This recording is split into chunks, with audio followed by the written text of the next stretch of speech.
Hello friends, welcome to commerce background. आज हम जानेंगे कि ई कॉमर्स क्या होता है, उसकी डेफिनेशन, एडवांटेज, डिसएडवांटेज और टाइप्स। और इस वीडियो को देखने के बाद आपके पास कोई भी क्वेरी नहीं रहेगी टॉपिक को लेकर। फर्स्ट देखते हैं ई कॉमर्स होता क्या है। E commerce is an electronic commerce. E commerce का फुल फॉर्म होता है electronic commerce which is used for buying and selling product over the internet. जो बाय और सेल करने के लिए यूज़ होता है, प्रोडक्ट को बाय और सेल करने के लिए इंटरनेट के थ्रू यूज़ होता है। जैसे कोई बायर है और कोई सेलर है, वो दोनों कांटेक्ट कर रहे हैं इंटरनेट के थ्रू। ऐसे स्टोर के थ्रू नहीं, स्टोर पर जाके कोई बायर सेलर नहीं मिल रहे हैं, डायरेक्ट इंटरेक्ट नहीं कर रहे हैं, वो इंटरनेट के थ्रू कर रहे हैं, तो उसी को कहते हैं ई कॉमर्स। आइए देखते हैं इसके क्या क्या एडवांटेजेस हैं। Advantages of e commerce, first है faster buying and selling procedure. मतलब इसमें बाय और सेल करने का प्रोसीजर बहुत फास्ट होता है, क्योंकि ये इंटरनेट के थ्रू होता है। यहाँ कहीं भी जाने का ज़रूरत नहीं पड़ता है, इंटरनेट के थ्रू घर बैठे हो सकता है, तो फास्ट होता है। As well as easy to find product. कोई भी प्रोडक्ट हम चूज़ करते हैं बाय करने के लिए, तो वो बहुत इजी हो जाता है इंटरनेट के थ्रू, क्योंकि हमें सर्च करना पड़ता है। ऐसे फिज़िकल स्टोर पे जाएंगे तो हमें उस प्रोडक्ट के लिए ऑर्डर देना पड़ता है, जो आने में बहुत टाइम लगाता है। नेक्स्ट है बाइंग सेलिंग 24/7। बाइंग सेलिंग 24/7 का मतलब है कि हम बाय और सेल कर सकते हैं कोई भी प्रोडक्ट को 24/7। मतलब टाइम लिमिट नहीं है, हम कभी भी इंटरनेट ऑन करके बाय और सेल कर सकते हैं प्रोडक्ट को। नेक्स्ट है target more rich consumer. Target more rich consumer किसके लिए यूज़ होता है? कोई सेलर है जो कोई प्रोडक्ट को बेचना चाहता है, वो प्रोडक्ट जब बेच रहा है तो वो जो कस्टमर्स हैं, बायर्स हैं, वो बहुत सारे हैं, एक टाइम पे वो प्रोडक्ट को कंज्यूमर। नेक्स्ट है लो ऑपरेशनल कॉस्ट। लो ऑपरेशनल कॉस्ट में क्या होता है, जैसे फिजिकल स्टोर है, उसमें हमें लेबर लगाना पड़ता है ऑर्डर को दिखाने के लिए, और बहुत कॉस्ट लगता है। ऐसे इंटरनेट के थ्रू जब हम किसी भी इंटरनेट पे कोई प्रोडक्ट बेचते हैं तो वहाँ पे हमें लेबर लगाना नहीं पड़ता है, बस वो प्रोडक्ट को इंटरनेट पर डाल देना पड़ता है और वो बायर्स देख लेते हैं और खुद ऑर्डर कर देते हैं। उन्हें कोई सजेशन नहीं देना पड़ता है कि ये प्रोडक्ट अच्छा है और ये प्रोडक्ट ख़राब है। So low operational cost. No need to physical company. मतलब इसे यूज़ करने के लिए फ़िज़िकल कंपनी की ज़रूरत नहीं पड़ती है। ये इंटरनेट के थ्रू आप कहीं से भी इंटरनेट पर कोई प्रोडक्ट डाल दो और वो प्रोडक्ट कोई भी कस्टमर देखकर उसे चूज़ कर ख़रीद सकता है। तो ये फ़िज़िकल कंपनी खोलने की ज़रूरत नहीं होती है। नेक्स्ट है easy to start and manage it. बहुत ईजी है स्टार्ट करने के लिए और मैनेज करने के लिए, क्योंकि ये इंटरनेट के थ्रू हो रहा है, इसमें कुछ टाइम वेस्ट नहीं लग रहा है, फिज़िकल स्टोर खोलना नहीं पड़ रहा है, कुछ नहीं करना पड़ता है। सो बहुत ईजी है स्टार्ट करने के लिए। Customer can easily select product from different provider.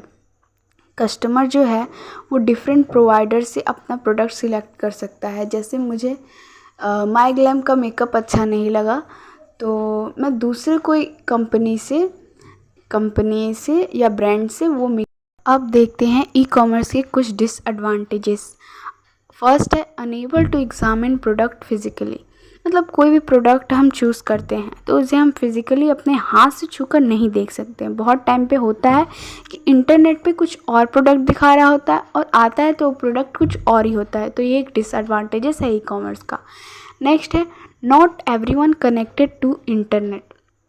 मतलब बहुत कम ऐसे जगह पर जहाँ पे इंटरनेट नहीं है, जैसे गांव हैं और कई इलाके हैं जहाँ पे इंटरनेट नहीं है, वो लोग ई कॉमर्स का बेनिफिट यूज़ नहीं कर सकते हैं। तो ये भी एक डिसएडवांटेजेस हुआ ई कॉमर्स का। नेक्स्ट है delivery process is very weak. मतलब डिलीवरी टाइम बहुत ज़्यादा लगता है। ऐसे कोई स्टोर पे जाइएगा, फिज़िकल स्टोर पे, तो वहाँ पे आप कोई भी चीज़ को परचेस करना चाहते हैं तो आपको उसी टाइम मिल जाता है। इसमें डिलीवरी का टाइम बहुत ज़्यादा लगता है। Lack of privacy. मतलब आपका प्राइवेसी बहुत जल्दी हैक हो जाता है।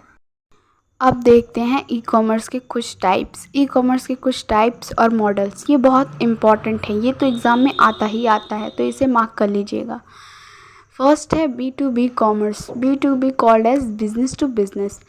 तो इसमें साफ पता चल रहा है कि बिजनेस से बिजनेस जो कम्युनिकेशन करती है, ई कॉमर्स जब दो बिजनेस के बीच होता है उसे ही बिजनेस टू बिजनेस मॉडल कहते हैं या टाइप्स कहते हैं। इसके एग्जांपल है जैसे Intel selling microprocessor to Dell. तो इसमें एक कंपनी है जो दूसरी कंपनी को अपना माइक्रो प्रोसेसर सेल कर रही है। क्यों? क्योंकि वो डेल जो कंप्यूटर है, लैपटॉप है, उसमें लगाकर बेच सके। फिर है Heinz selling ketchup to MC McDonald. So Heinz selling ketchup, तो केचप बेच रही है मैकडोनल्ड को, जो उसे ज़रूरत है। तो दो कंपनी के बीच ई कॉमर्स हो रहा है, तो इसे B2B कॉमर्स कहेंगे। नेक्स्ट है B2C commerce called as business to customer. इसमें साफ पता चल रहा है कि बिजनेस कस्टमर के साथ ई कॉमर्स करती है, तो इसे बिजनेस टू बिजनेस कहते हैं। इसका एग्जांपल है Amazon selling product to customer. ये बहुत ज़्यादा यूज़ होता है। जैसे अमेज़ॉन अपने प्रोडक्ट को सेल करती है कस्टमर को, बहुत सारे कस्टमर को, तो इसे B2C कहते हैं। नेक्स्ट है C2C called as customer to customer. मतलब इसमें भी पता चल रहा है कि कस्टमर जब कस्टमर के साथ ई कॉमर्स करता है तो उसे ही C2C कहते हैं। जब कस्टमर टू कस्टमर होता है, जब ई कॉमर्स दोनों के बीच होता है। इसका एग्जांपल है OLX वेबसाइट।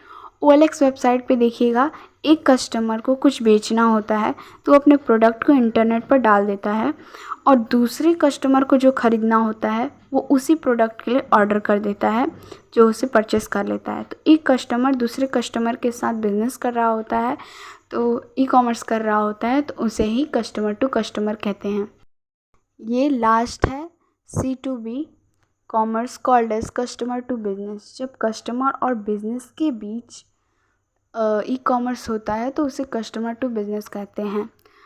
और ये लास्ट है।